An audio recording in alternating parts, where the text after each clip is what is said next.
My dear students, welcome to this discussion on modulation and demodulation.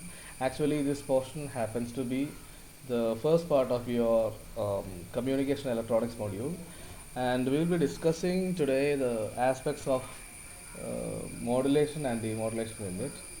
So, we'll start with why we need or what is the significance of communication electronics.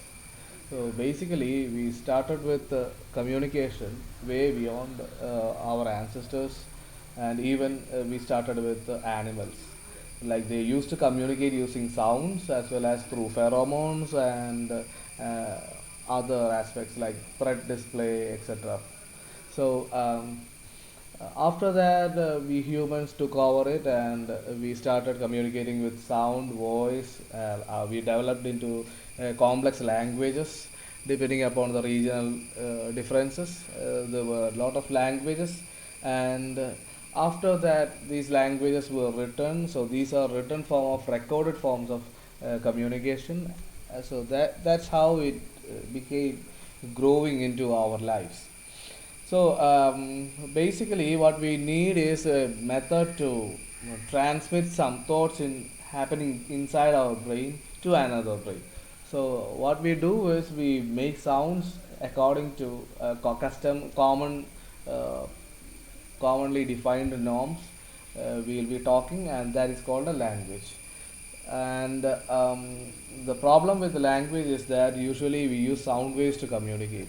So the sound waves cannot go beyond a particular limit because of the its nature, like longitudinal propagation, as well as the energy density inside it. So it's very difficult for somebody to uh, convey some message to somebody who is far away, like 5 kilometers apart from him.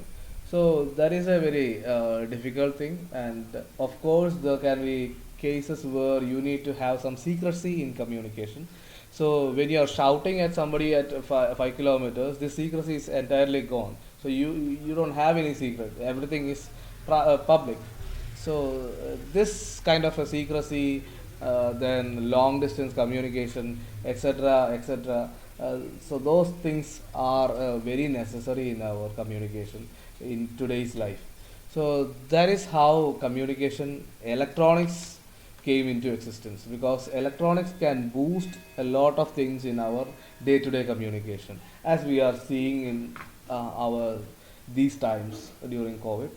And what is the difference between normal communication and electronics based communication is that it's like riding on a horse than walking. So when you are actually talking without an electronic media, it's like walking. So you have some limitations up to what distance you can walk for a particular time. So that limitations are overcome when you are riding a horse or riding a motorcycle or a car. So this modulation is a concept which says all these things. So what we do basically is that we have some sound waves coming in, and these sound waves can be captured using a microphone. And this microphone, something like this microphone can convert the mechanical waves into electrical waves, and those electrical waves can be transmitted. But the problem with the electrical waves is that they are very feeble, and their frequency spectra lies between 20 hertz and 20 kilohertz. So you know that when the frequency is low, the energy is also low, because you have the equation E is equal to h nu, where nu is your frequency. So whenever obviously it is very low when the frequency is very low. So 20 hertz and 20 kilohertz are very low frequency. As a result, the energy inside those frequencies will be much low. So what happens here is that the energy will dissipate as it traverses through whatever media it is going. So what we need is a kind of a horse or a motorcycle for this kind of a low frequency signal, and that motorcycle in this case happens to be a high frequency signal. So what we effectively do is when you are throwing a paper, if you throw just the paper, then it reaches about 1 feet or two. But when you put a stone inside the paper and you grab it and throw it, then it will go far beyond 1 or 2 feet. So that is how we are achieving this thing. So our message signal, what we need to convey, that will be modulated onto this carrier, and the carrier will transmit the signal, and when it reaches the receiver, then the receiver will take out the message from that and give it to us as sound waves. So that is how you communicate. So the process of taking the signal from a message or a mechanical signal and putting it on a carrier wave is called modulation, and the reverse process that happens at the receiver's end, in which what we do is we take the message inside the carrier and take it out and use it, convert it into sound. So that process is called demodulation. What is happening here is that the carrier frequency is having a very high frequency. The carrier signal is very high frequency and our message is at very low frequency. The information content inside our signal is transferred to a high frequency signal, and as a result what happens is that the high frequency signal obviously has a lot of energy than the low frequency, and it can travel more distances. So this is how we are communicating using electronics. And let us see some advantages of having this kind of a modulation scheme.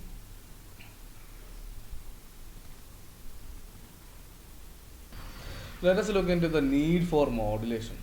The first need is obviously the large distance communication that is offered by modulation into high frequency signals. The second one is practical limit of antenna, and by this what we mean is that suppose we need to transmit a signal of a particular frequency f, then your antenna which converts your electrical signal to a photon, its size should be around the size of its wavelength, the wavelength that you are going to transmit. So if I am using a frequency of 20 hertz, then my antenna size should be like 3 into 10 raised to 8 by 2 into 20. So this much size, that is 3/4 into 10 raised to 7 meters. That must be the size of the antenna which needs to communicate using a frequency 20 hertz. So this is very impractical, because a size like this is not at all practical, an antenna with this size. And our upper audible range is 20,000 hertz. So when we try to communicate using 20,000 hertz, the antenna size happens to be 3 by 4 into 10 raised to 4. The equation lambda is equal to c by f. When you plug all these values into the equation, what you get for the lambda size, lambda by 2 size is this much. And the peculiarity of this lambda by 2 size is that it happens to be a dipole antenna size. So when you are using the antenna dimensions should be of the order of the wavelength that you are going to transmit. And hence this is not at all practical. These kind of lengths are not practical. So this is the problem. So we will see one example where we will be modulating on a 100 megahertz frequency, and when you add this 20 hertz frequency to the 100 megahertz frequency, you get a frequency like this, which is your new lowest frequency, and your upper frequency will be 100 megahertz plus 20,000 hertz. That is your upper audible frequency. When you add those two frequencies, you get a lower frequency like this and another upper frequency, higher frequency like this, upper band of the frequency.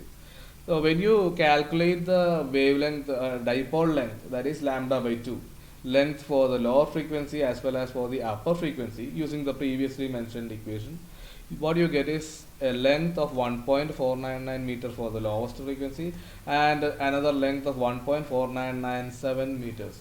So it is almost similar. The upper frequency as well as the lower frequency antennas are almost of the same size, and you don't require multiple antennas for communicating between these bands. So you just require a single antenna which is almost equal to 1.499 meters. So that is the advantage of using high frequencies to communicate. The third advantage is the operating range of the system. So when you are using a high frequency signal, obviously the frequency is very high, which means when you plug in the frequency value in this equation, E is equal to h nu, the energy will be much high. So the operating range will increase. So that is the advantage. and more energy means more distance it can travel. And the next obvious thing is wireless communication. So you can say this mouse is communicating wirelessly, and or this keyboard is communicating wirelessly. My Bluetooth speaker is communicating wirelessly. Everything is wireless, which means you don't have a lot of wires hanging around, or you can use wireless communication to transmit information to long distances without the need for a wire or a medium, just like in the case of outer space long distance communication and all. So that happens with our wireless, with our high frequency communication technology. So these are the advantages of having modulation and demodulation. So what we learned today is modulation is the process of um, taking the message in the low frequency signal and putting it on the carrier frequency signal. Somehow it is wrapped inside the carrier frequency and transmitted. That process is called modulation. The reverse process of taking the information out of the carrier signal and returning back the message signal, that process is called um, demodulation. So there are many methods of modulation and demodulation, and we will see that in the next class. So thank you and have a nice time.